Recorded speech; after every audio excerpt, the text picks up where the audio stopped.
To achieve this, Jan Bhagidari through Sabka Saath Sabka Prayas.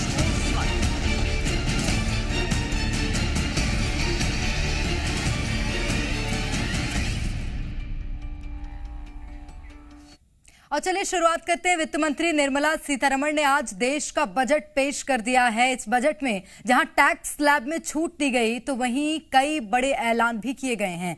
सरकार का कहना है कि ये बजट देश की प्रगति में अहम भूमिका निभाने के लिए कारगर साबित होगा।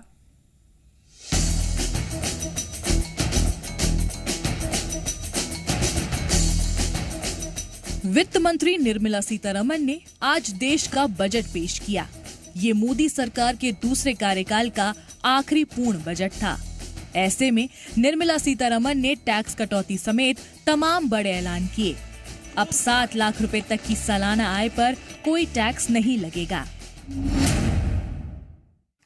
मैं रिबेट की सीमा को नई कर व्यवस्था में 7 लाख रुपए तक बढ़ाने का प्रस्ताव करती हूँ। इतना ही नहीं, वित्त मंत्री निर्मला सीतारमण ने महिलाओं और वरिष्ठ नागरिकों को बड़ी सौगात दी। महिला सम्मान बचत पत्र योजना शुरू करने का ऐलान किया गया। आजादी का अमृत महोत्सव महिला सम्मान बचत पत्र. This will offer deposit facility up to 2 lakh in the name of a woman or girls. वित्त मंत्री निर्मला सीतारमण ने कहा, ये अमृतकाल का पहला बजट है। उन्होंने कहा कि भारत की अर्थव्यवस्था सही दिशा में चल रही है और सुनहरे भविष्य की ओर अग्रसर है। निर्मला सीतारमण ने कहा, दुनिया ने भारतीय अर्थव्यवस्था को चमकता हुआ सितारा माना है। दुनिया में भारत का कद बड़ा है। For the Amritkal includes technology-driven and knowledge-based economy with strong public finances. Budget में किसानों पर भी खास तौर से ध्यान दिया गया। वित्त मंत्री निर्मला सीतारमण ने किसानों के लिए बड़े ऐलान करते हुए कहा कि कृषि से जुड़े स्टार्टअप्स को प्राथमिकता दी जाएगी। इसके लिए युवा उद्यमों की ओर से कृषि स्टार्टअप्स को प्रोत्साहित करने के लिए एग्रीकल्चर एक्सीलेटर फंड बनाया जाएगा। For farmers, especially small and marginal farmers and other marginalized sections, the government is promoting cooperative-based economic development model. केंद्रीय वित्त मंत्री निर्मला सीतारमण केंद्रीय बजट 2023-24 पेश कर चुकी हैं। इस बजट में महिलाओं, युवाओं और वरिष्ठ नागरिकों के लिए कई ऐलान किए गए हैं। इस बार सबसे बड़ी बात ये रही कि 9 साल बाद टैक्स स्लैब में बदलाव की घोषणा की गई है। ब्यूरो रिपोर्ट, जी मीडिया। और चलिए ज्यादा जानकारी लेंगे। इस वक्त हमारे साथ हमारे संवाददाता अलग अलग क्षेत्रों से जुड़े हुए हैं। भोपाल से हमारे साथ प्रिया पांडे हैं, रायपुर से रजनी ठाकुर हैं और जबलपुर से अजय दुबे हमारे साथ जुड़े हुए हैं। सबसे पहले प्रिया, आपकी ओर रुख करना चाहूंगी। बजट को लेकर दिन भर से आप लगातार हम तक जानकारियां पहुंचा रही है कि भोपाल की जनता, मध्य प्रदेश की जनता कैसे देख रही है। अभी आप कहाँ हैं और वहां पर जो लोग मौजूद हैं वो आज के बजट से कितने संतुष्ट हैं?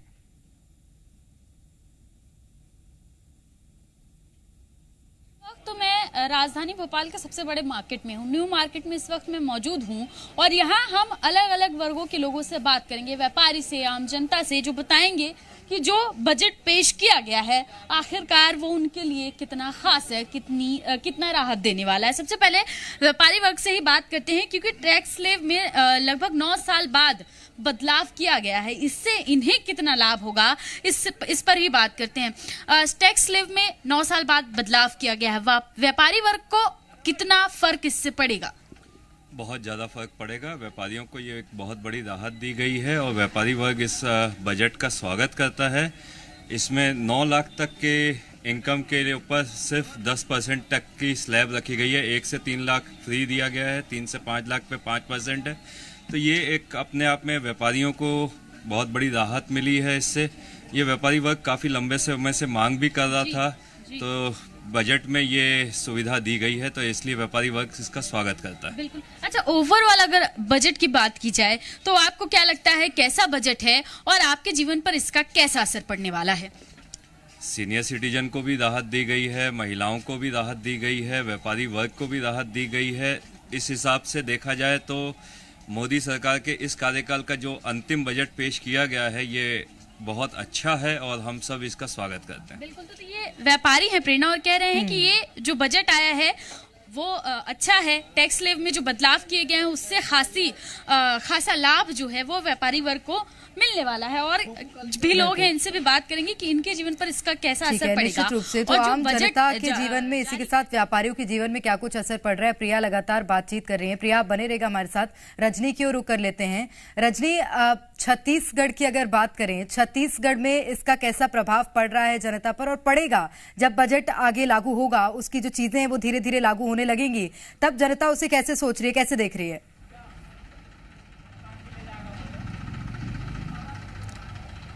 बिल्कुल, छत्तीसगढ़ पे बजट का कितना असर होगा और इस बजट को छत्तीसगढ़ की जनता किस तरह से देखती है, बात इस पे ज़रूर करेंगे। और लगातार मैं युवाओं के साथ बनी हुई हूँ, उनसे हमारी चर्चा पहले भी चल रही थी। एक बार फिर से इनका रुख करेंगे कि युवाओं के लिए जो योजनाएं हैं, उसके साथ साथ जो आम घोषणाएं बजट में की गई हैं, उसको किस तरह से देखते हैं, किस तरह से देख रहे हैं आप आज के बजट को? सरकार को अपना बेरोजगारी पर ध्यान देना चाहिए। और आप क्या चाहते हैं कि युवाओं के लिए फैसले लिए जाए, या आम लोगों को राहत देने के लिए और कौन से फैसले लिए जाने चाहिए थे? मैम, केंद्र सरकार युवाओं के लिए उतना वो नहीं कर पाई है, फिर भी सरकार को युवाओं के